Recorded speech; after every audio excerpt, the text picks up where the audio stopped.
বিশ্বনবী বলেন মান ক্বালা বিহি সাদাকা, যারা কোরআন দিয়ে কথা বলে এরা সত্য কথা বলে। হাদিস দ্বারা বোঝা যায় কোরআনের বাইরে যত কথা আছে সব ভেজাল। তাহলে কোরআনের বাইরে কোন কথা শুনতে আমরা এদেশে রাজি না। কোরআন দিয়ে যারা আমল করে এদের পুরস্কার আল্লাহ নিজে দান করেন। আজকের তেলাওয়াতকৃত আয়াতে কোরআনের 4টা আমল আছে। কয়টা? এই 4টা আমল আজকে আমরা শোনার পরে এখন থেকে চেষ্টা চালাবো কিয়ামতে যেন আল্লাহ নিজের হাতে পুরস্কার দান করেন। আমিন। 3 নম্বরে আমার হাকামা বিহি আদিলা, কোরআন দিয়ে যারা বিচার ফায়সালা করে এরাই ন্যায় বিচার কায়েম করতে পারে। এই হাদিসের অংশ দ্বারা বোঝা যাচ্ছে কোরআনের বিচার ব্যবস্থা যতদিন কায়েম না হবে ন্যায় বিচারের পরিবর্তে অবিচার বেশি হবে। এটা তামাম দুনিয়ায় চলছে। নবীজি বলেন মান দাআ ইলাইহি হাদা, একালে টান আছে। কেউ যদি হেদায়েতের উপরে থাকতে চায় তার 1 নম্বরে দায়িত্ব সে যেন কোরআন দিয়ে মানুষকে ডাকে। কি দিয়ে? কোরআন দিয়ে। কারণ কোরআনের মতো ডাক দেওয়া কিতাব দুনিয়াতে আর নেই। আমার আহসানু কাওলাম মিম্মান দাআ ইলাল্লাহি ওয়া আমিলা সালিহান ওয়া ক্বালা ইন্নানি মিনাল মুসলিমিন।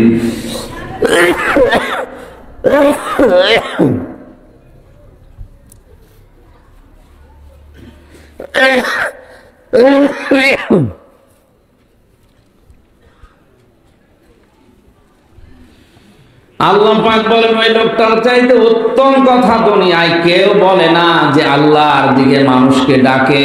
ও আমিলা সালিহা, দুনিয়ায় ভালো ভালো কাজের আঞ্জাম দেয়। অকলা ইন্নানি মিনাল মুসলিমিন, আর ঘোষণা দেয় যে আমি একজন মুসলমান। চাঁদপুরবাসী খুব চিন্তা করেন, আয়াতে 3টা কথা আল্লাহ জানিয়েছেন। প্রথম 2টা হয়তো আমরা অনেকে এখন মানি, 3 নাম্বারটা 100 জনের 98 জনের ভেতরে নেই। খেয়াল করে শুনুন। 1 নম্বরে আল্লাহর দিকে ডাকতেছি আমরা কম বেশি সবাই, কারণ এদেশে আল্লাহর দিকে না ডাকলে আপনার ডাকে কেউ সাড়া দেবে না। এই জন্য এই পলিসি আমরা নিয়েছি, সে যেভাবে হোক।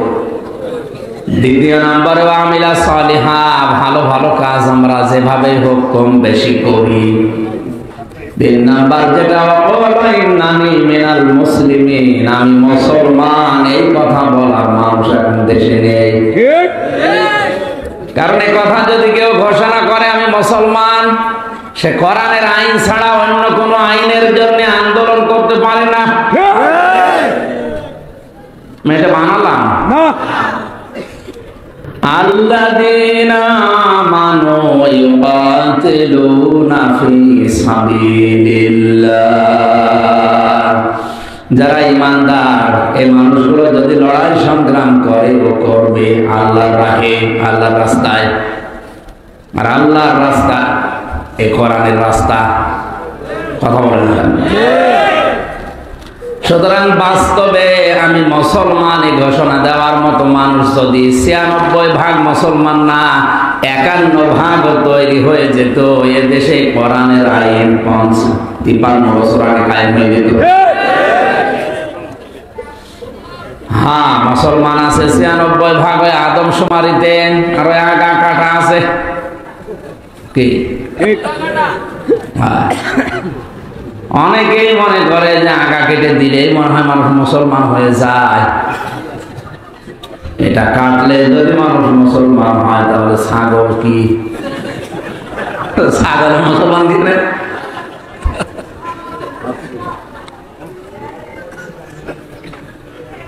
একজন রিকশা চালায়, বহু কষ্ট করে 1 কেজি খাসির মাংস কিনে বৌমাকে বলছে রান্না করো, আমি আসতেছি। বৌমা রান্না করার পরে চিন্তা করছে গান ভালোই হয়, দেখি কেমন লাগে, 1টা 2টা করে খেয়েছি। শেষ করার পরে চিন্তা করছে শ্বশুর আসলে কি বলবো। ও গোসল করে এসে বলে কই খাবার দাও। মোলা দিয়েছে, আলু দিয়েছে, বেগুন দিয়েছে। বলো সে তরকারি কই? কোনটা?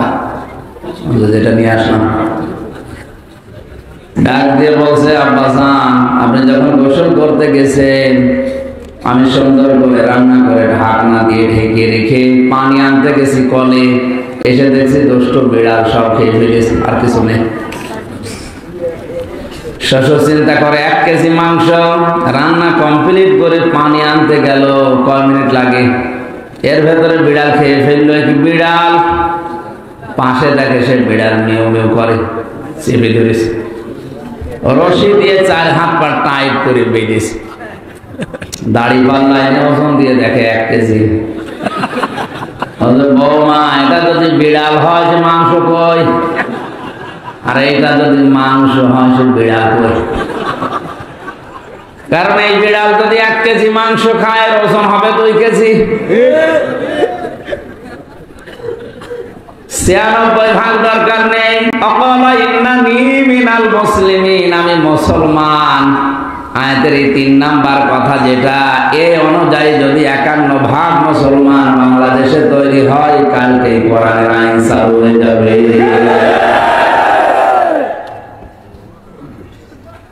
এজন্য আমি যদি হেদায়েতের উপরে থাকতে চাই আমাকে ডাকা লাগবে কি দিয়ে? কোরআন দিয়ে। বলেন কোরআন দিয়ে। এই জন্য জীবনের উপরে ঝুঁকি নিয়ে হলো আমরা ডাক দেই, কারণ আমি হেদায়েতের উপরে থাকতে চাই। আমান দাআ ইলাইহি হাদা ফাকাদ হুদিয়া ইলা সিরাতিল মুস্তাকিম। নবীজি বলেন কেউ যদি কোরআনের ডাকে সত্যি সাড়া দিতে পারে, মহান আল্লাহ তাকে সিরাতে মুস্তাকিম নসিব করে দেয়।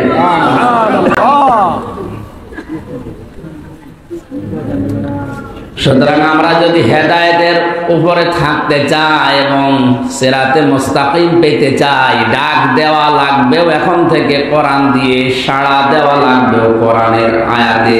ঠিক কথা বলে না কেন? আর কোরআন যেখানে নেই ওই রকম কোন জায়গায় যদি কেউ ভালো হওয়ার নিয়ত নিয়েও যায়, মানিত্তাবাল হুদা বিগাইরিল কোরআন আদাল্লাহুল্লাহ। তিরমিজি শরীফের হাদিস। নবী বলেন যেখানে কোরআন নেই ওখানে যদি কেউ ভালো হওয়ার নিয়তেও যায়, আল্লাহ নিজে তাকে দায়িত্ব নিয়ে গোমরা বানিয়ে দেয়। এক একটা শব্দের ওজন টের পাচ্ছেন। আদাল্লাহুল্লাহ, দাল্লাহুল্লাহ দিলে অর্থ হয়ে যেত, তাহলে বাংলা অর্থ দাঁড়াতো দাল্লা ইয়াদিল্লু, আপনি নিজেই নিজেকে খারাপ বানিয়ে ফেলেছেন।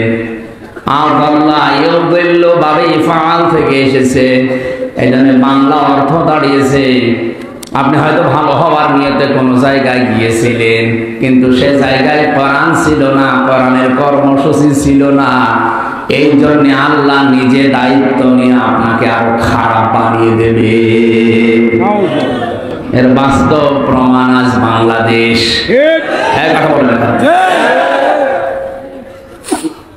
48,000-এর উপরে সরকারি জরিপে এখন পীরের দরবার। আমার মনে হয় হাতে গোনা কয়েকটা বাদ দিয়ে অধিকাংশ দরবারে কোরআনের নিয়ম নীতি চলে না। এই জন্য মানুষ ওখানে ভালো হওয়ার নিয়তে গেলেও খারাপ হয়। এই যে ফরিদপুর, আমি নাম নাই নিলাম, আর আগে বিড়ি খেত না, ওখানে গেলে বিড়ি খাওয়া ধরে, কারণ ওখানে কোরআনের নিয়ম নীতি চলে না। ওর বাবা যা বানিয়েছে ওইটা চলছে। এর আর একটা প্রমাণ আমার কুষ্টিয়া লালনের মাজার।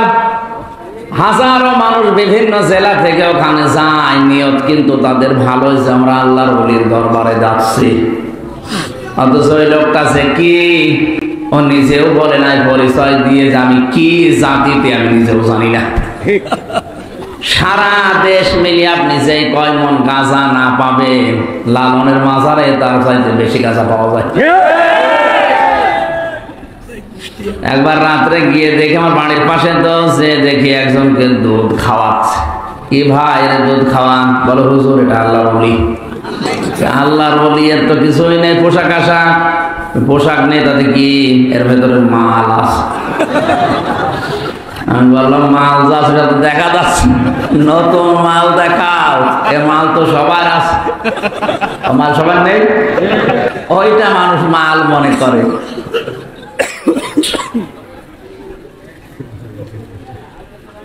আমি হাসির খোরাকি দেয়নি, চিন্তা ভাবনা করেন। আব্দুল্লাহ ভুল্লাহ, কোরআন যেখানে নেই ওখানে গেলে খারাপ বানিয়ে দেবে কে? আল্লাহ। আরো জোরে কে? হেদায়েত দেওয়ার মালিক একমাত্র আমির হামজা। সুতরাং আজকের এই ময়দান থেকে সারা রাত জেগে লাভ নেই, সিদ্ধান্ত নিয়ে বাড়ি দেওয়া লাগবে। যে দরবারে কোরআন নেই, কোরআনের কর্মসূচি নেই, ওখানে আমি যাব না। যদি যাই আমাকে গোমরা বানিয়ে দেবে কে?